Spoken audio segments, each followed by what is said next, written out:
Hello. नहीं कोई नहीं। अच्छा चलो, शुरुआत ही हंसने से हुई आज की। वो इस वजह से, अगर यहाँ पे मैं थोड़ा सा कॉन्टेक्स्ट देना चाहूँ, अगर तुम्हें लगे कि आज हम बहुत ज्यादा ही प्रिपेयर्ड हैं, हाँ, उसका एक रीजन है क्योंकि एक बार रिकॉर्ड हो चुका है। हम ये दोबारा रिकॉर्ड कर रहे हैं क्योंकि मेरे हाथ बहुत ज्यादा प्रिसाइजली चलते हैं और बिल्कुल मैं जो करना चाहता हूँ मैं अपने हाथों से वही करता हूँ। चलो, इसीलिए ज्यादा खुशी है। क्योंकि मैं कुछ कर रहा था और रिकॉर्डिंग गायब हो गई। मैंने दरिया से सीखी है पानी की पर्दादारी, ऊपर ऊपर हंसते रहना, भीतर भीतर रो लेना। हाँ, तो ये तो हम ऊपर ऊपर हंस रहे अंदर। हैं, ऊपर ऊपर हंस रहे हैं। चलो ठीक है, तो नमस्कार, स्वागत है। आज हम जिन शायर को पढ़ने जा रहे हैं उनका नाम है जावेद अख्तर, जो किसी परिचय का मोहताज नहीं है। उन्होंने सब कुछ करा है, फिल्में बनाई, फिल्में लिखी हैं, गाने लिखे हैं, नेतागिरी करी है, पार्लियामेंट में भी रहे हैं, सिलेक्टेड मेंबर थे पार्लियामेंट के। हाँ, राज्यसभा में, अरे हवाबाज, मतलब तो, और कम्युनिस्ट है जाने माने, और रैशनल एथीस्ट, बहुत इंटेलेक्चुअल, बहुत ऑब्जेक्टिव। हाँ, बहुत कुछ है उनके बारे में कहने को, पर शुरुआत उनके काम से करते हैं। हाँ, ठीक है, गजलों तो आज हम उनकी गजल पढ़ेंगे, नज्म पढ़ेंगे। उनकी पहली गजल मैं पढ़ता हूँ। अच्छा, इसके पहले कि मैं पहली गजल पढ़ूं, उनका लीनिएज थोड़ा जिक्र कर देना ज्यादा जरूरी है कि वो कितने रिच लीनिएज से आते हैं। उनके पिताजी जानिसार अख्तर साहब, मामा असरार उल हक मजाज साहब, जिनको मजाज लखनवी के नाम से भी जानते हैं, ससुर कैफी आजमी साहब। तो इतना रिच लीनिएज उनका। उनके परम मित्र साहिर लुधियानवी, तो इतना रिच लीनिएज होगा तो कोई सलीम खान, उनके दोस्त। हाँ, उनके भाई सलमान अख्तर, वो भी बहुत पहुंचे हुए। हाँ, बहुत पहुंचे हुए, साइकोलॉजिस्ट हैं शायद। अच्छा, बहुत पहुंचे हुए हैं वो भी, तो बहुत रिच हैं। इनका वो पूरा जेनेटिक जो बैकग्राउंड है। तो पहली गजल है कि जिधर जाते हैं सब, जाना उधर अच्छा नहीं लगता। मुझे पामाल रस्तों का सफर अच्छा नहीं लगता। गलत बातों को खामोशी से सुनना, हामी भर लेना, बहुत है फायदे इसके, मगर अच्छा नहीं लगता। मुझे दुश्मन से भी खुददारी की उम्मीद रहती है, किसी का भी हो सर, कदमों में सर अच्छा नहीं लगता। बुलंदी पर उन्हें मिट्टी की खुशबू तक नहीं आती, ये वो शाखें हैं जिनको अब शजर अच्छा नहीं लगता। ये क्यों बाकी रहे आतिश जनो, ये भी जला डालो। ये क्यों बाकी रहे आतिश जनो, ये भी जला डालो, कि सब बेघर हों और मेरा हो घर अच्छा नहीं लगता। अरे अब मुझे डेजा हो रहा है, ये सब हो चुका है। तो मैं दोबारा इस पे थोड़ी बात कर। सेकंड लास्ट शेर, बुलंदी पर उन्हें मिट्टी की खुशबू तक नहीं आती। हाँ, ये वो शाखें हैं जिनको अब शजर अच्छा नहीं लगता। मतलब बहुत ऊंचाई जब कोई पा लेता है तो वो अपनी जड़ों से कट जाता है।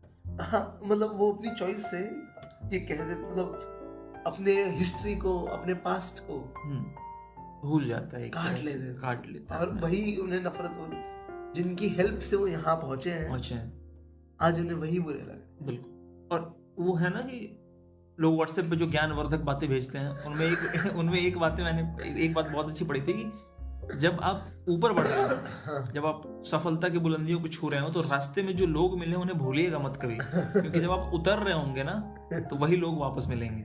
अच्छा, वो लोग कहीं नहीं जा रहे, वो फिक्स हैं। तो आप चढ़ेंगे उतरेंगे, पर वो लोग वहीं मिलेंगे।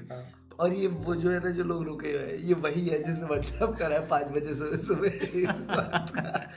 वो रोज सुबह गुड मॉर्निंग और शाम को। हमारे हिंदुस्तानी है ना, तो वो आदत हमेशा रहती है, भाई मुझे याद रखियो। कुछ लोगों का ये धंधा है कि सुबह उठ के वो सबको 20-25 लोगों को गुड मॉर्निंग भेजते हैं। अरे मेट्रो में कभी बैठे होते हैं तो दूसरे फोनों में आंखें चली जाती है, खींच जाती हैं, देखना नहीं चाहते हो, पर आपके हाथ में किताब हो, दूसरे के हाथ में फोन होता है, एक मन करता है कि देख लो इसमें भी क्या हो रहा है।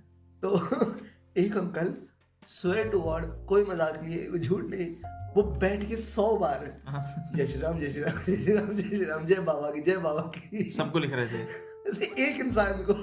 अच्छा, वो कोई ग्रुप था, और वो किसी बाबा का ग्रुप था, धर्म गुरु का। तो उसमें वो होगा ना नेसेसरी। हाँ, गुड मॉर्निंग की जगह को 100 बार लिखना है, और फिर इमोजी हाथ जोड़ने वाला और लाल झंडे वाला। वो भेजना है। सिमिलर मेरे साथ बस में हुआ था, एक अंकल सुबह सुबह आए, कहीं अपने जॉब पे जा रहे थे। हाँ। और मैं खड़ा था, मेरे आगे वो खड़े थे। तो भीड़ में बस बहुत जर्क दे रही थी, पर फिर भी वो पकड़ नहीं रहे थे कुछ, दोनों हाथ से टाइप कर रहे थे। और क्या टाइप कर रहे थे, लगातार 20-25 लोगों को good morning good morning good morning. क्या यार, वो जरूरी है ना, जॉब पे जाने से पहले एक और जॉब करना चाह रहा है। सबको अलग अलग खोल के गुड मॉर्निंग, कोई रिप्लाई करे ना करे, सबको गुड मॉर्निंग। तो खैर, तो ये वाली बात है कि जिस पेड़ से वो शाखें निकली हैं, अब उनको वो पेड़ ही अच्छा नहीं लगता। हाँ, तुम जिनके हेल्प से आए हो मैं वही नहीं पसंद। और पहला शेर ये था कि जिधर जाते हैं सब, जाना उधर अच्छा नहीं लगता, मुझे पामाल रास्तों का सफर अच्छा नहीं लगता। अपनी ही बात कर रहे हैं शायर यहाँ। हाँ, जावेद अख्तर साहब अपनी ही बात कर रहे हैं। मुझे रूढ़िवादिता जो है समाज की, pre concised notions, preconceived notions, उनको फॉलो करना अच्छा नहीं लगता। खुद से नए रास्ते बनाने, जिधर सब जाते हैं उधर मैं जाना पसंद नहीं करता। ठीक है, अगली गजल तुम पढ़ो। बिल्कुल। जीना मुश्किल है कि आसान, जरा देख तो लो, लोग लगते हैं परेशान, जरा देख तो लो। फिर मुकर्रर कोई सरगर्म, सरे मिंबर है, किसके हैं कत्ल का सामान, जरा देख तो लो। ये नया शहर तो है खूब बसाया तुमने, क्यों पुराना हुआ वीराना, जरा देख तो लो। इन चरागों के तले ऐसे अंधेरे क्यों हैं, तुम भी रह जाओगे हैरान, जरा देख तो लो। तुम ये कहते हो कि मैं गैर हूं, फिर भी शायद निकल आए कोई पहचान, जरा देख तो लो। ये सताइश की तमन्ना, ये सिले की परवाह, कहाँ लाए हैं अरमान, जरा देख तो लो। हाँ, ये बात, एक शेर है इसमें एक शेर बहुत इंपॉर्टेंट है कि इन चरागों के तले ऐसे अंधेरे क्यों हैं, तुम भी रह जाओगे हैरान, जरा देख तो लो। क्या बात है, मतलब यहाँ चरागों के तले जो अंधेरा है, तुम भी जब उसे देखोगे, उसका रीजन पता करोगे तो हैरान। मुझे ऐसा लगता है ना कि जो लोग कंटिन्यूअसली दूसरों की भलाई के लिए काम करते हैं, कोई दिया क्या करता है, दूसरों को प्रकाश देता है। हाँ, मतलब ये तो कहावत है ना कि दिया तले अंधेरा। तो मैं जो सोच पा रहा हूँ कि जो लोग हमेशा दूसरों के लिए काम करते हैं, उनके पास इतना वक्त बचता ही नहीं कि वो खुद को समय दे पाए, और उनकी अपनी जिंदगी खराब रहती है। या फिर इसमें एक और ये बात हो सकती है कि जावेद अख्तर, अपने उससे बात कर रहे हो कि जो सबकी हेल्प करते रहते हैं, वो अपनी ही मदद करना भूल जाते हैं। हाँ, वही बात। हाँ, मतलब वही कि सबका भला करने के चक्कर में हमारा ही भला नहीं होता। इसलिए एक बड़े मशहूर फलसफाकार बाबूराव गणपत राय आप्टे ने कहा कि भगवान सबका भला करना, पर शुरुआत मुझसे करना। अच्छा, और ये आखिरी लाइन भी बहुत अच्छी थी कि ये सताइश की तमन्ना, ये सिले की परवाह, कहाँ लाए हैं ये अरमान, जरा देख तो लो। सताइश मतलब ये कि एक्नॉलेजमेंट, जो हमें भूख है पहचान की। हाँ, कि कोई तो हमारी तारीफ करे, ये भूख हमें कहाँ ले आई, जरा देख तो लो। और उस भूख के लिए हमने क्या क्या किया है। चलो अगली गजल में पढ़ता हूँ। अच्छा, इस गजल को पढ़ने के पहले ये बता दूं मैं कि जावेद साहब यहाँ प्रेजेंट का कंपैरिजन कर रहे हैं अपने बचपन से, चाइल्डहुड से। बचपन के दिन कैसे थे और अब के दिन कैसे। तो मुझको यकीन है सच कहती थी जो भी कहती थी अम्मी, मुझको यकीन है सच कहती थी जो भी अम्मी कहती थी। जब मेरे बचपन के दिन थे, चांद में परियां रहती थी। एक ये दिन जब अपनों ने भी हमसे नाता तोड़ लिया, एक वो दिन जब पेड़ की शाखें बोझ हमारा सहती थी। एक ये दिन जब सारी सड़कें रूठी रूठी लगती हैं, एक वो दिन जब आओ खेलें सारी गलियां कहती थी। एक ये दिन जब जागी रातें दीवारों को तकती हैं, एक वो दिन जब शामों की भी पलकें बोझल रहती थी। एक ये दिन जब जहन में सारी अयारी की बातें हैं, चालाकी की बातें। ये दिन जब जहन में सारी अयारी की बातें हैं, एक वो दिन जब दिल में भोली भाली बातें रहती थी। एक ये दिन जब लाखों गम और काल पड़ा है आंसू का, एक वो दिन जब एक जरा सी बात पे नदियां बहती थी, एक ये घर जिस घर में मेरा साजो सामा रहता है, एक वो घर जिस घर में मेरी बूढ़ी नानी रहती थी। बहुत अच्छे। यहाँ से मुझे वो लाइन याद आती है, पता नहीं किसने लिखा है, पर जगजीत साहब का वो गजल है कि मोहल्ले की सबसे पुरानी निशानी वो बुढ़िया जिसे बच्चे कहते थे नानी, वो नानी की बातों में सदियों का रेला, वो चेहरे की झुर्रियों में परियों का मेला। अच्छा, हाँ ये सुना मैंने। अच्छा, बहुत अच्छी गजल है कि ये दौलत भी ले लो, ये शोहरत भी ले लो, भले छीन लो मुझसे मेरी जवानी, मगर मुझको लौटा दो बचपन का सामान, वो कागज की कश्ती, वो बारिश का पानी। उसी में ये लाइन आती। अरे वाह। तो यहाँ से मुझे वो याद आ गया।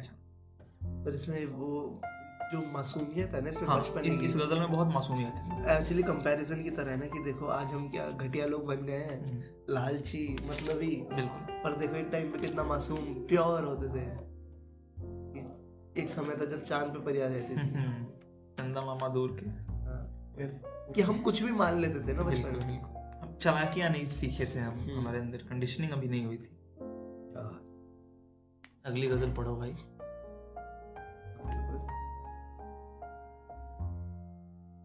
बहाने ढूंढते रहते हैं कोई रोने का, हमें शौक है क्या आस्ती भिगोने का। आस्ती माने शर्ट की बाजू। हाँ, अगर पलक पे है मोती तो ये नहीं काफी, हुनर भी चाहिए अल्फाज में पिरोने का। जो फसल ख्वाब की तैयार है तो ये जानो, जो फसल ख्वाब की तैयार है तो ये जानो, ये वक्त आ गया है फिर दर्द कोई बोने का। ये जिंदगी भी अजब कारोबार है कि मुझे खुशी है पाने की कोई न रंज न खोने का। ये जिंदगी भी क्या? ये जिंदगी भी अजब कारोबार है कि मुझे खुशी है पाने की कोई न रंज है खोने का। है पाश पाश मगर फिर भी मुस्कुराता है, वो चेहरा जैसे हो टूटे हुए खिलौने का। पाश पाश माने टुकड़े टुकड़े, है ना। अच्छा, सिंपल। हाँ, कुछ इतना खास नहीं, पर हाँ मजेदार। एक बहुत अच्छा शेर है इसमें, अगर पलक पे है मोती तो ये नहीं काफी, हुनर भी चाहिए अल्फाज में पिरोने का। कि सिर्फ दुख होना जरूरी नहीं है अंदर, उसे शेर में या कहानी में, गीत में कन्वर्ट करने के लिए उसका कुछ प्रोडक्टिव बना पाते हो। हाँ, उन आंसुओं से मोती की माला बनानी पड़ेगी आपको। क्या है ना। और फिर उसके नीचे उसी से रिलेटेड एक और शेर है, ये पाश पाश मगर फिर भी मुस्कुराता है। नहीं, वो फसलें और मोती। जो फसल ख्वाब की तैयार है, हाँ, तो ये जानो कि वक्त आ गया फिर दर्द कोई बोने का। हाँ, एक फसल कट गई, एक दुख खत्म हुआ, दूसरा तैयार है। मैं यहाँ बताना चाहूंगा, मैंने खुद ही जावेद साहब के मुंह से सुना है। हाँ, अच्छा। लिखावट के बारे में, लेखनी जो होती है, हाँ, तो वो कहते हैं कि कोई बात मुश्किल शब्दों में कहना बड़ा हुनर नहीं है। अच्छा। कोई भी कर सकता है। हाँ। कोई नौसिखिया भी मुश्किल शब्द जुटा के कोई बड़ी बात कह सकता है। हाँ, देखा जाए तो। हाँ, हुनर इसमें है कि आप बड़ी से बड़ी बात आसान भाषा में कैसे कह दें, जो सब तक पहुंच सके, जो सब समझ सके। हाँ, बात बड़ी हो पर शब्द आसान हो। बात आसान। बहुत अच्छा एग्जांपल है वैसे ना, कि कोई भी बेवकूफ भी भारी भारी वर्ड उठा लेता है, भारी भारी बातें। हाँ। और उसको लगता है काफी इंटेलिजेंट बातें कर। मैं खुद को रिलेट कर पाता हूँ कि जब मैं 10वीं में आया था, तो मेरी अंग्रेजी ठीक ठाक बाकी बच्चों से अच्छी थी उस समय। तो मैं जब आंसर्स लिखता था तो मैं कोशिश करता था कि क्लोथ की जगह अटायर लिख दूं, है ना, एनिमी की जगह फो लिख दूं। मुझे लगता था कि इससे ज्ञान मेरा बढ़ेगा या फिर मेरी तारीफ होगी। हाँ, कि टीचर को लगा कि हाँ, ये लड़का मुश्किल शब्द चुनता था मैं। हाँ। ये वही बात है। तो वो कोई मेरी महानता नहीं थी, वो बचकान नहीं, हरकत थी, वो बचपना था कि मैं आसान चीजों को भी मुश्किल बना देता था। ये कोई हुनर थोड़ी है। तो ठीक है, अगला। अच्छा, तुमने पढ़ लिया? हाँ।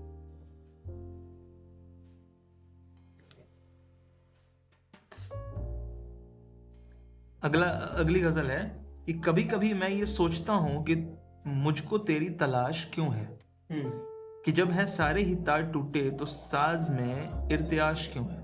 इर्तियाश वाइब्रेशंस। अच्छा, मतलब अभी भी साउंड हाँ, कि जब है सारे तार टूटे तो साज में इर्तियाश क्यों है। ठीक है। कोई अगर पूछता ये हमसे बताते हम घर तो क्या बताते। कोई अगर पूछता ये हमसे तो बताते घर हम तो क्या बताते। भला हो सबका कि ये ना पूछा कि दिल पे ऐसी खराश क्यों। अरे वाह। उठा के हाथों से तुमने छोड़ा, चलो ना दानिस्ता तुमने तोड़ा। ठीक है। उठा के हाथों से तुमने छोड़ा, चलो ना दानिस्ता तुमने तोड़ा। अब उल्टा हमसे तो ये ना पूछो कि शीशा ये पाश पाश क्यों। अरे अच्छा, टुकड़े टुकड़े क्यों। अच्छा, मतलब तुमने तोड़ दिया पहले तो, चलो मान लिया, नहीं तोड़ा। हाँ, पर हमसे तो ना पूछो कि टूटा कैसे। उल्टा चोर कोतवाल को डांटा। हाँ। अजब दो राहे पे जिंदगी है, कभी हवस दिल को खींचती है, कभी ये शर्मिंदगी है दिल में कि इतनी फिक्र ए माश क्यों है। फिक्र माश, to be concerned about food. अच्छा, मतलब खाने की भी लाले पड़े। न फिक्र कोई न जुस्तजू है, न ख्वाब कोई न आरजू है, ये शख्स तो कब का मर चुका है, तो बेकफन फिर ये लाश क्यों है। ये बहुत अच्छा शेर है। ये बहुत अच्छा शेर है। इसमें हमने पहले भी बात करा था। क्या शेर है ये? न फिक्र कोई फिक्र भी नहीं है। हाँ। न जुस्तजू, कोई जुस्तजू भी मतलब नहीं है। चाह, जुस्तजू, जिज्ञासा। हाँ। न है ख्वाब, कोई ड्रीम भी नहीं है। ठीक है। कोई ना आरजू है, ना कोई आरजू है, ना कोई इच्छा है, ना कोई मनोकामना है। ये शख्स तो कब का मर चुका है, तो बेकफन फिर ये लाश क्यों है। अच्छा, कि इस इंसान की जिसकी बात हो रही है कि तुमने जो चीज तुम्हें ह्यूमन बनाती है वो सब तो मर चुके। हाँ, ना तुम्हें कुछ जानने की इच्छा है, ना तुम्हें कोई दुख है, कुछ नहीं, कुछ पाने की लालसा है, तो तुम तो मर ही चुके ना। तो फिर अब कफन में इसे लपेट दो और दफना ही दो। क्या फायदा, बिना कफन के टहल क्यों रहे हो। जिंदा लाश हो। जिंदा लाश। बहुत बढ़िया। चलो अगली गजल पढ़ दो भाई। वैसे अपन जब बात कर रहे थे कि सिंपल वर्ड्स में बड़ी बात करना, तो इसमें एक एग्जांपल हम ले सकते हैं कि दिल में मेरे है दर्द डिस्क। दिल में मेरे है दर्द डिस्क। हाँ, फसले गुल थी गुलपोशी होगा। अरे उसमें ना अजीब ऐसा लगेगा तुझे कि कोई शायरी चल रही है, जैसे फसलें गुल थी गुलपोशियों का मौसम था, हम पे कभी सरगोशियों का मौसम था, फिर सडनली चले फिरता हूँ मैं लंदन पेरिस सैन फ्रांसिस्को। कोई सेंस नहीं बनाते। एकदम से कोई भारी शायरी उर्दू चल रही है, सडनली कुछ भी रैंडम शब्द, ये राइम हो रहे हैं तो डाल दो। तुकबंदी। हाँ, तुकबंदी के नाम पे डाल दो। तो ठीक है, पर हो सकता है इसका कोई बेटर एक्सप्लेनेशन जावेद साहब के पास हो। कि चेक अच्छा था, पैसे अच्छे आए थे, क्या करें। ठीक है, आगे बढ़ते हैं। अभी ज़मीर में थोड़ी सी जान बाकी है, अभी हमारा कोई इम्तिहान बाकी है। हमारे घर को तो उजड़े हुए जमाना हुआ, मगर सुना है अभी वो मकान बाकी है। हमारी उनसे जो थी गुफ्तगू वो खत्म हुई, मगर सुकूत सा कुछ दरमियान बाकी है। हमारे जहन की बस्ती में आग ऐसी लगी कि जोता खाक हुआ एक दुकान बाकी है। वो जख्म भर गया अरसा हुआ, मगर अब तक जरा सा दर्द जरा सा निशान बाकी है। जरा सी बात जो फैली तो दास्तां बनी, वो बात खत्म हुई दास्तां बाकी है। क्या? अब आया तीर चलाने का फन, तो क्या आया हमारे हाथ में खाली कमान बाकी है। और ये वाला शेर जो हमारे साथ हुआ उससे रिलेट करता है कि सब रिकॉर्ड हो गया था, ऑलमोस्ट 5 मिनट रह गए थे और पूरा एपिसोड डिलीट हो गया। तो अब उसमें अगर कोई खराबी थी भी तो क्या? क्योंकि हमारे हाथ में तो क्या कमान बाकी है, तीर तो निकल चुका था, वो डिलीट हो गया। बहुत देर हो गई। हाँ, काफी। अब दुख बनाने का कोई फायदा नहीं रहा। अब ये फन अगर आ भी गया, हाँ, तो क्या फायदा इस फन और कोई है इसमें जिस पे बात की जा सके? जैसे एक शेर, जो सेकंड लास्ट शेर है, जरा सी बात जो फैली तो दास्तां बनी, वो बात खत्म हुई दास्तां बाकी है। ये बटरफ्लाई इफेक्ट है मेरे हिसाब से। ये तितली के पंख फड़फड़ाने से कहीं पे तूफान आ जाता है। उसका पंख फड़फड़ाना खत्म, पर वो जो बड़ी दास्तान बन गई है, जो तूफान बन गया है, वो बचा, वो बाकी छोटी सी बात थी वो खत्म हुई, और जो दास्तान, पर वो जो छोटी सी बात से जो स्नोबॉल होके जो बढ़ के जो आ गया है, वो बाकी बड़ी। मुझे लगता है हमें नज़्मों पे जाना चाहिए। हाँ बिल्कुल। तो नज़्म हम पढ़ते हैं। पहली नज़्म जावेद साहब की है, ये खेल क्या है। ये खेल क्या है। जावेद साहब के लिखने का एक जो तरीका है, मुझे लगता है कि काफी नज़्मों में दिखता है। सवालों के फ्रेम में लिखते हैं वो नज़्में। हाँ मतलब टाइटल और शुरुआत, मतलब पूरा वो जो फॉर्मेट है वो क्वेश्चन की तरह होता है, क्वेश्चन की तरह होता है। ये खेल क्या है, ये वक्त क्या है, ये वक्त क्या है। और एक और था ऐसे ना, ये आंसू क्या है, ये आंसू क्या है। अच्छा, यहाँ पे थोड़ा सा हम वो जोड़ सकते हैं कि जावेद साहब सिर्फ गजलें या नज़्में नहीं लिखते, गीत भी लिखते हैं। और उनका एक बहुत पॉपुलर की जो उनकी रिस्पेक्ट बढ़ाता है कि क्या लिखा है जावेद साहब, मजा आ गया। वो है एक लड़की को देखा तो ऐसा लगा, यही है। इसके बाद जो भी है वो सिर्फ कैसा लगा, उससे सिमिलीज है सिर्फ। जैसे एक लड़की को देखा तो ऐसा लगा, जैसे बन में हिरन, नहीं पहली लाइन शुरू, जैसे खिलता गुलाब, जैसे शायर का ख्वाब, जैसे उजली किरण, जैसे बन में हिरन, जैसे चांदनी रात, जैसे नरमी की बात, जैसे मंदिर में हो एक जलता दिया। तो एकदम प्योर है, भक्ति उसमें है, डिवोशनल है। हाँ, भक्ति भाव है। फिर कुमार सानू की, हाँ और आवाज भी कुमार सानू की। पर इसमें एक बहुत इंटरेस्टिंग बात उन्होंने बताई थी अपने एक इंटरव्यू में, ये जो गाना है ये पूरा भक्ति भाव की तरह एक लड़की को, उस लड़की को लेके, और इसमें कहीं पे भी हवस नहीं दिखती है, नशा या हवस, जैसे छल का हो जाम या फिर कुछ भी जिसमें बदतमीजी नजर है। ये बड़ा प्योर, और जैसे उस लड़की को देवी बना देना। एक और शब्द इसके लिए होता है ना कि बहुत प्योर जैसा ही कुछ होता है, डिवाइन कह सकते हैं। हाँ चलो, तो ये खेल क्या है, अगली खेल क्या है। ठीक। मेरे मुखालिफ ने चाल चल दी है, ओपोनेंट मेरे मुखालिफ ने चाल चल दी है और अब मेरी चाल के इंतजार में है। मगर मैं कब से सफेद खानों सियाह खानों में रखे काले सफेद मोहरों को देखता हूँ। मैं सोचता हूँ ये मोहरे क्या है। इस नज्म का मेटाफर शतरंज है और इशारा कहीं और है, पॉलिटिकल नज्म है। हाँ, आप देखिए कि कहाँ की बात हो रही है। मैं सोचता हूँ ये मोहरे क्या हैं। अगर मैं समझूं ये जो मोहरे हैं सिर्फ लकड़ी के हैं खिलौने, तो जीतना क्या है, हारना क्या है। न ये जरूरी न वो अहम है। अगर खुशी है न जीतने की न हारने का ही कोई गम है, तो खेल क्या है। ये खेल रहा नहीं। मैं सोचता हूँ जो खेलना है तो अपने दिल में यकीन कर लूं, ये मोहरे सचमुच के बादशाहो वजीर सचमुच के हैं प्यादे, और इनके आगे है दुश्मनों की वो फौज रखती है जो कि मुझको तबाह करने के सारे मंसूबे सब इरादे। मगर ऐसा जो मान भी लूं तो सोचता हूँ ये खेल कब है। अब तो ये खेल बचा नहीं। हाँ, ये जंग है जिसको जीतना है। हाँ, ये जंग है जिसमें सब कुछ है जायज। कोई ये कहता है जैसे मुझसे ये जंग भी है ये खेल भी है। ये जंग है पर खिलाड़ियों की, ये खेल है जंग की तरह का। मैं सोचता हूँ जो खेल है इसमें इस तरह का उसूल क्यों है कि कोई मोहरा रहे कि जाए, मगर जो है बादशाह उस पर कभी कोई आंच भी ना आने पाए। वजीर को ही है बस इजाजत कि जिस तरफ भी वो चाहे जाए।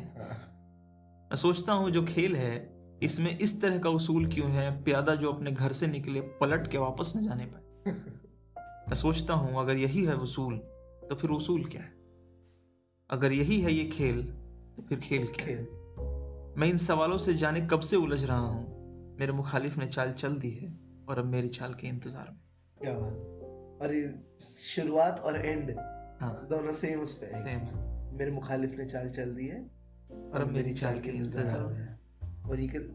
और जहाँ पे वो वाला पार्ट है कि बादशाह पे आंच ना आने पाए, और वजीर को ही है बस इजाजत जहाँ चाहे जाए, तो काफी ऑब्वियस हो जाता है कि कहाँ बातें हो रही हैं, समझना कि किसकी बात हो रही है। हाँ, इवन वो जो लाइन है कि प्यादा घर से निकले तो पलट के वापस ना जाने पाए, तो समझ आता है। एपिसोड बैन कराओ। नहीं, हमें यूएपीए का कोई शौक नहीं है। नहीं, अभी नहीं लगा है। अभी नहीं लगा है शौक हमें। हाँ, और हम जिस स्टेट में वहां पे मुश्किल ही लगता है। वक्त, ये वक्त क्या है? ये वक्त क्या है? ये क्या है आखिर की जो मुसलसल गुजर रहा है? ये जब ना गुजरा था तब कहाँ था? कहीं तो होगा गुजर गया है, तो अब कहाँ है? कहीं तो होगा। कहाँ से आया किधर गया है? ये कब से कब तक का सिलसिला है? ये वक्त क्या है? ये वाकई हादसे, तसादुम, हर एक गम और हर एक मसरत, हर एक अजियत, हर एक लज्जत, हर एक तबस्सुम, हर एक आंसू, हर एक नगमा, हर एक खुशबू, वो जख्म का दर्द हो कि वो लम्स का हो जादू, खुद अपनी आवाज हो कि माहौल की सदाएं, ये जहन में बनती और बिगड़ती हुई फजाएं, वो फिक्र में आज जलजले वो फिक्र में आज जलजले हो कि दिल की हलचल, तमाम एहसास, सारे जज्बे ये जैसे पत्ते हैं बहते पानी की सतह पे, जैसे तैरते हैं, अभी यहाँ है, अभी वहाँ है और अब है उछल। दिखाई देता नहीं है लेकिन ये कुछ तो है जो कि बह रहा है। ये कैसा दरिया है, किन पहाड़ों से आ रहा है, ये किस समुंदर को जा रहा है? ये वक्त क्या है? कभी कभी मैं ये सोचता हूँ कि चलती गाड़ी से पेड़ देखो तो ऐसा लगता है दूसरी समत जा रही है, मगर हकीकत में पेड़ अपनी जगह खड़े हैं। तो क्या ये मुमकिन है सारी सदियां कतार अंदर कतार अपनी जगह खड़ी हैं? ये वक्त साकित है, ये वक्त साकित हो और हम ही गुजर रहे हैं। इस एक लम्हे में सारे लम्हे, तमाम सदियां छुपी हुई हो, ना कोई आइदा ना गुज़िश्ता, जो हो चुका है, जो हो रहा है, जो होने वाला है, जो हो रहा है। मैं सोचता हूँ कि क्या ये मुमकिन है? सच ये है कि सफ़र में हम हैं, गुजरते हम हैं, जिसे समझते हैं हम, गुजरता है वो थमा है। गुजरता है या थमा हुआ है, इकाई है या बटा हुआ है मुजम्मिल या पिघल रहा है। किसे खबर है, किसे पता है ये वक्त क्या है? ये कायनात अजीम लगता है अपनी अजमत से आज भी मुतमईन नहीं है कि लम्हा लम्हा वसीतर और वसीतर होता जा रहा है। ये अपनी बाहें पसारती है, ये कहकशाओं की उंगलियों से नए खालाओं को छू रही है। अगर ये सच है तो हर तसव्वुर की हद से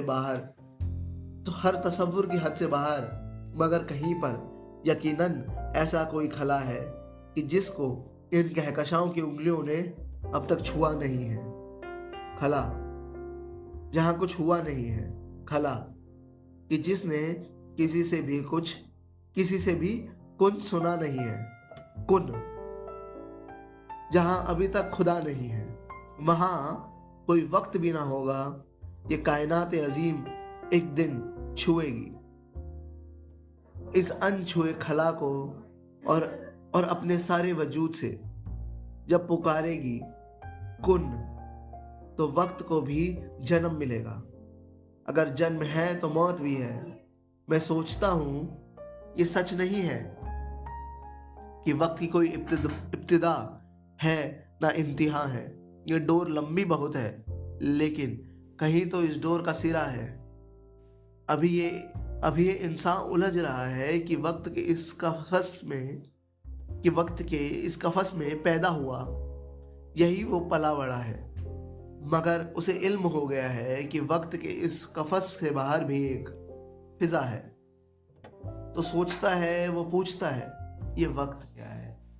बाप रे, पूरा बिग बैंग थ्योरी और फोर्थ डायमेंशन और रिलेटिविटी। हाँ, टाइम रिलेटिव है, टाइम डायलेशन मुझे लगता है। टाइम की पूरी थ्योरी है ये नज्म अपने आप में। हाँ, तो पूरा स्टीफन हॉकिंग की किताबें पढ़ने की जगह भी। जैसे साइंटिस्ट नहीं वो क्यूरियोसिटी दिखाते हैं कि व्हाट इज टाइम, फिर वो थ्योरीज देते हैं, टाइम ये भी हो सकता है, टाइम वो भी हो सकता है, रिलेटिव है, यहाँ पे अलग है, हमारे यहाँ पे अलग है। जावेद साहब ठीक वही काम कर रहे हैं। समय क्या है, ये वक्त क्या है, मजेदार, बहुत मजेदार। अपने जॉनर भी हो सकता है। हाँ बिल्कुल, साइंटिफिक शायरी का एक जॉनर हो सकता है। हाँ वैसे देखा जाए उर्दू शायरी बहुत साइंटिफिक होती है, अपने आप में बहुत एथिस्ट है उर्दू शायरी। हाँ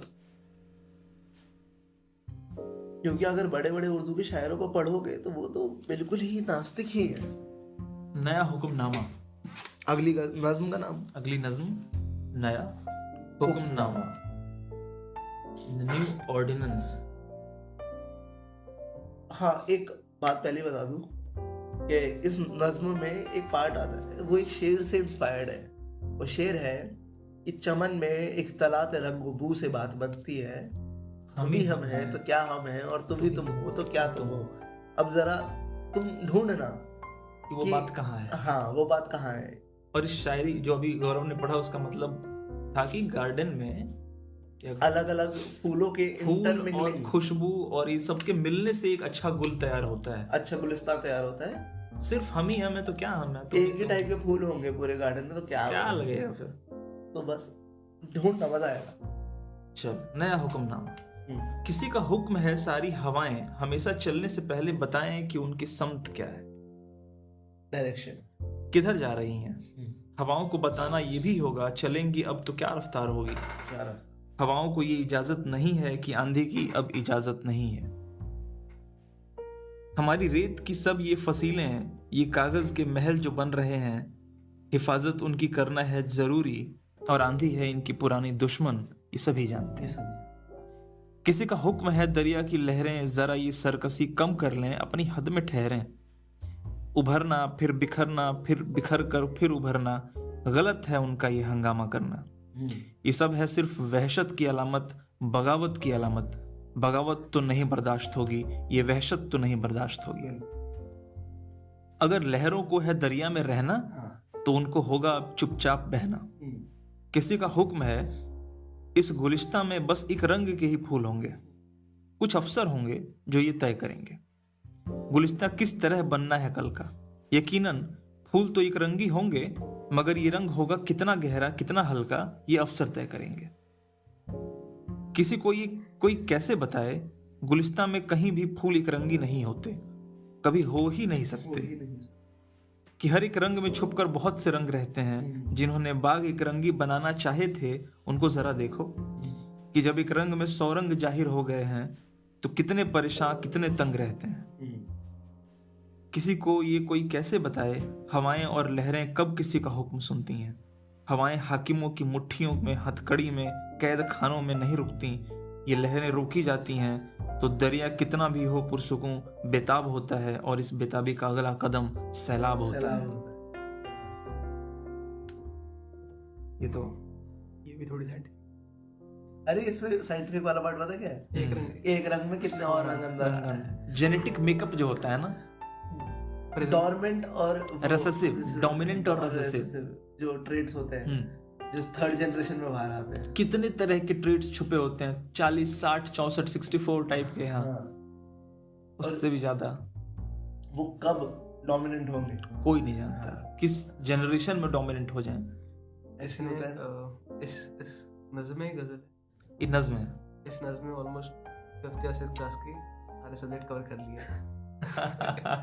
सही बात है। और एक पर्सपेक्टिव ये भी है ना कि सफेद रंग देखने में तो एक रंग लगता है और उसमें छुप के 7 रंग रहते हैं, तो ये भी एक हो सकता है। मजेदार। और इसमें ढूंढना कि वो वाला शेर कहाँ है। वैसे तो काफी ऑब्वियस है, बहुत ऑब्वियस, साफ साफ बता रहे हैं। पर फिर भी मजा है। आगे अगली नज्म, दुश्वारी। मैं भूल जाऊं तुम्हें अब यही मुनासिब है, मगर भूलना भी चाहूं तो किस तरह भूलूं, कि तुम तो फिर भी हकीकत हो, कोई ख्वाब नहीं। यहां तो दिल का ये आलम है, क्या कहूं। कमबख्त भुला ना पाया तो सिलसिला जो था ही नहीं। कमबख्त भुला ना पाया वो सिलसिला जो था ही नहीं, वो एक ख्याल जो आवाज तक गया ही नहीं, वो एक बात जो मैं कह नहीं सका तुमसे, वो एक रब्त जो हम में कभी रही नहीं। क्या बात। मुझे है याद वो सब जो कभी हुआ ही नहीं। ये ऐसी कोई बात कह रहे हैं ना कि वो इन्होंने इमेजिनेशन में तुम्हें अपने करीब देखा। हाँ। तुम्हें अपने करीब, मैंने अपनी इमेजिनेशंस में देखा। हाँ, मतलब यहाँ पे जैसे आशिकियाँ होती है सारी लड़कों की, तुम मेरे करीब कभी थी नहीं। हाँ, पर थी भी तो शायद बहुत सारा पार्ट मैंने इमेजिन ही कर लिया हम दोनों के बीच का, हम दोनों के बीच पर तू असली है। एक सिनारियो बना रहे हैं जावेद अख्तर अपने दिमाग में। और ये वो बात कह रहे हैं ना कि एक लाइन थी ना कि कोई ख्वाब था जो शब्दों तक गया ही नहीं, वो एक ख्याल जो आवाज तक गया ही नहीं। हमें बहुत कुछ कहने को होता है पर हम कभी कह नहीं पाते। शाम फिराक अब ना पूछ, आई और आके टल गई। दिल था कि फिर बहल गया, जान थी कि फिर संभल गई। इसमें एक शेर होता है कि दिल से तो हर एक मामला करके चले थे याद हम, दिल से तो हर एक मामला करके चले थे याद हम, ना जाने उनके सामने बात बदल गई। ये उस तरह की बात है। बहुत कुछ सोचे रखते हैं हम, बहुत प्लान बना के आए थे, ये कहेंगे वो कहेंगे, पर उनको शब्द ही नहीं मिले, कह कुछ ना पाए। पर यहाँ वो भी कर रहे हैं, बता भी रहे हैं कि वो एक रब्त जो हम में कभी रहा ही नहीं। हाँ, मिलन। हाँ, हमारे बीच में कभी था ही। हाँ, पर मुझे अभी भी याद है ऐसा हुआ है। हाँ, एक सिनारियो बना रहे हैं। बहुत अच्छा। मुझे लगता है कि एक आखिरी नज्म। हाँ, कौन सी? एक है मेरे पास आंसू। अच्छा। और एक है अजीब आदमी था वो। अजीब आदमी था वो। या आंसू बताओ। आंसू वही है ना कि आंसू क्या है? आंसू क्या है फिर बताओ। हाँ, आंसू क्या है कर लो। चलो वैसे आंसू क्या, हम आंसू कर रहे हैं, पर जो दूसरी वाली नज्म है अजीब आदमी था वो, ये उनका डेडिकेशन है अपने ससुर को। तो फिर वो कर लो, कैफी आजमी साहब को। फिर वही, तो कोई नहीं, छूट जाने दो फिर। या फिर बताओ तुम। दोनों कर लेते हैं। चलो तो अजीब आदमी था वो करते हैं पहले, डेडिकेटेड टू कैफी आजमी साहब। हाँ, शबाना आजमी जी के पिता। इस नज्म में तुम पॉजिटिविटी देखना, ऑप्टिमिज्म देखना, होप देखना। अजीब आदमी था वो, मोहब्बतों का गीत था, बगावतों का राग था। कभी वो सिर्फ फूल था, कभी वो सिर्फ फूल था, कभी वो सिर्फ आग था। अजीब आदमी था वो मुफलिसों से कहता था कि दिन बदल भी सकते हैं। वो जाबिरों से कहता था तुम्हारे सर पे सोने के जो ताज हैं कभी पिघल भी सकते हैं।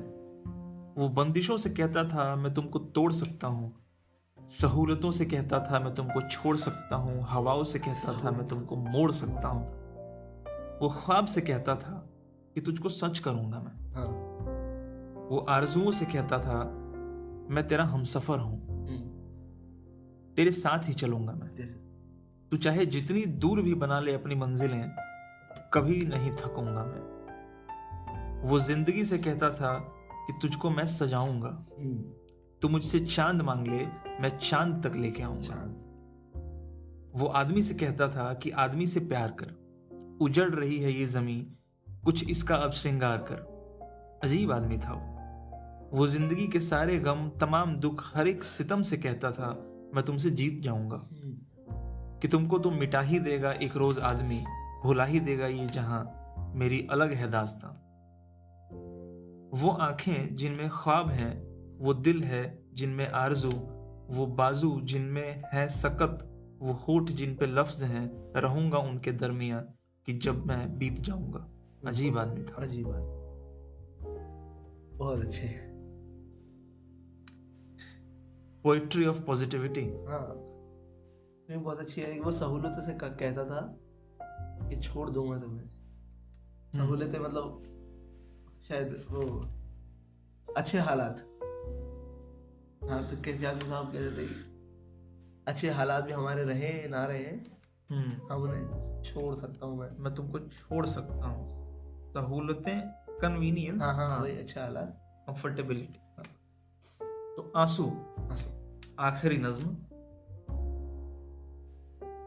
और इनका लिखने का पुराना अपना अंदाज क्वेश्चन के फॉर्म में, ये आंसू क्या है? आंसू क्या है? किसी का गम सुन के मेरी पलकों पे एक आंसू जो आ गया है, ये आंसू क्या है? ये आंसू क्या एक गवाह है मेरी दर्दमंदी का, मेरी इंसान दोस्ती का? ये आंसू क्या एक सबूत है मेरी जिंदगी में खुलूस की एक रोशनी का? ये आंसू क्या ये बता रहा है कि मेरे सीने में एक हसाल दिल है, जिसने किसी की दिल दोज दास्तां जो सुनी तो सुन के तड़प उठा, पराए शोलों में जल रहा है, पिघल रहा है। मगर मैं फिर खुद से पूछता हूँ, ये दास्तां जो अभी सुनी है, ये आंसू भी क्या अभी ढला है? अच्छा, ये आंसू क्या मैं ये समझूं पहले कहीं नहीं था? पहले कहीं नहीं था। मुझे तो शक है कि ये कहीं था। ये मेरे दिल और मेरी पलकों के दरमियां एक जो फासला है, जहां ख्यालों के शहर जिंदा हैं और ख्वाबों की तुरबतें हैं, जहां मोहब्बत के उजड़े बागों में तलखियों के बबूल हैं और कुछ नहीं है जहां से आगे हैं उलझनों के घनेरे जंगल। ये आंसू शायद बहुत दिनों से वहीं छुपा था। अरे वाह, बहुत अच्छे, क्या बात। जिन्होंने इसको जन्म दिया था वो रंज तो मसल्लत के हाथों न जाने कब कत्ल हो गए। तो करता फिर किस पे नाज आंसू, करता फिर कि हो गया बेजवाज आंसू। बेजवाज? हाँ, तो करता फिर किस पे नाज आंसू कि हो गया बेजवाज आंसू। बेजवाज विदाउट कॉज। अच्छा। अब इसके पास कोई कॉज नहीं रहा। बेवजह। अच्छा। बेजवाज आंसू, यतीम आंसू, यसीर आंसू, न मोतबर था न रास्तों से ही बाखबर था। तो चलते चलते वो थम गया था, ठिठक गया था, झिझक गया था। इधर से आज एक किसी के गम की कहानी का कारवां जो गुजरा, यतीम आंसू ने जैसे जाना कि इस कहानी की सरपरस्ती मिले तो मुमकिन है राह पाना। तो एक कहानी की उंगली थामे उसी के गम को रुमाल करता, इसी के बारे में झूठे सच्चे सवाल करता, ये मेरी पलकों पर तक आ गया। कितना थॉटफुल है ना ये। काफी भारी है ये थॉट्स। कितना थॉटफुल है। ये कह रहे हैं कि आंसू जो आ गया है, ये क्या है? क्या ये पहचान है कि मैं कितना सेंसिटिव हूं, कि मैं लोगों से कितना संबंध रखता हूं, लोगों को कितना समझता हूं? और वो वाला पार्ट बहुत अच्छा है कि आंसू कहाँ था पहले। उसके बाद पूछते हैं कि अभी जो आया है तो क्या अभी अभी बना है या पहले बन के कहीं था? हाँ, तो जो जगह बताते हैं, फिर बताते हैं कहाँ था, उस जगह को डिफाइन करते हैं। फिर कहते हैं कि क्योंकि बहुत दिनों से वहां थमा था तो अब कोई कॉज नहीं था बहने का। हाँ, और रास्ता भी वो रंजिश से तो खत्म हो चुकी थी कब, और रास्ता भी उसे पता नहीं था। हाँ। तो अब जो ये किसी का गम इस रास्ते से गुजरा है, तो इस आंसू ने सोचा कि यही सही मौका है इस गम की उंगली थाम के और रास्ता, हाँ, बाहर, मतलब निकल आओ बाहर। क्या जबरदस्त चीज है भाई, क्या बात, वाह, जिंदाबाद। बहुत बहुत बढ़िया है। जावेद साहब तक मेरा प्रेम पहुंचे। हाँ, और कोशिश करेंगे पहुंचाने की हम। और क्या कह सकते हैं, मेरा रिस्पेक्ट पहुंचे। ठीक, तो हर बार की तरह जो आखिरी सेगमेंट हम करते हैं, कुछ एक्स्ट्रा पढ़ते हैं। आज फिर हम वो करेंगे एक्स्ट्रा, पर आज करेंगे एक्स्ट्रा शिव कुमार बटालवी साहब। शिव कुमार बटालवी बिरहा के शायर जिसे कहते हैं। बिरहा एक भाव है, दुख, बिछड़न का दुख, बिछड़न। हाँ, उस पे बहुत ज्यादा शायरी करते हैं। और जिन्होंने पढ़ा है शिव कुमार बटालवी साहब को, तो मतलब क्या ही दुखी, मतलब परेशान, सैड है। बहुत बड़े आदमी हैं शिव कुमार बटालवी। तो पहले गौरव उसे पंजाबी में पढ़ेगा, पढ़ूंगा मैं उसे, फिर उसी की ही ट्रांसलेशन हिंदी में, जो बहुत अच्छी ट्रांसलेशन है, वो आदित्य हिंदी में पढ़ेगा। मैनू तेरा शबाब ले बैठा, रंग गोरा गुलाल ले बैठा, किन्नी पीती ते किन्नी बाकी है, मैनू ए हिसाब ले बैठा। मैनू तेरा शबाब ले बैठा, रंग गोरा गुलाब ले बैठा, मैनू जद भी तुसी हो याद आए, दिन दिहाड़े शराब ले बैठा।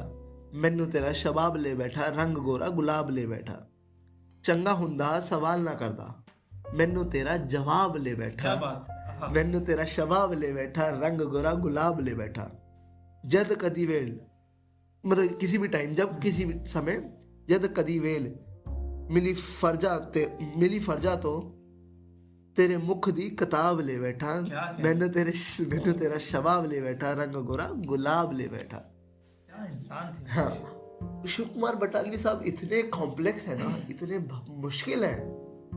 हमने उनके एक गजल पे पूरा दिन निकाला है और फिर भी नहीं समझ आता। 2 घंटे तो ट्रांसलेट किए हमने।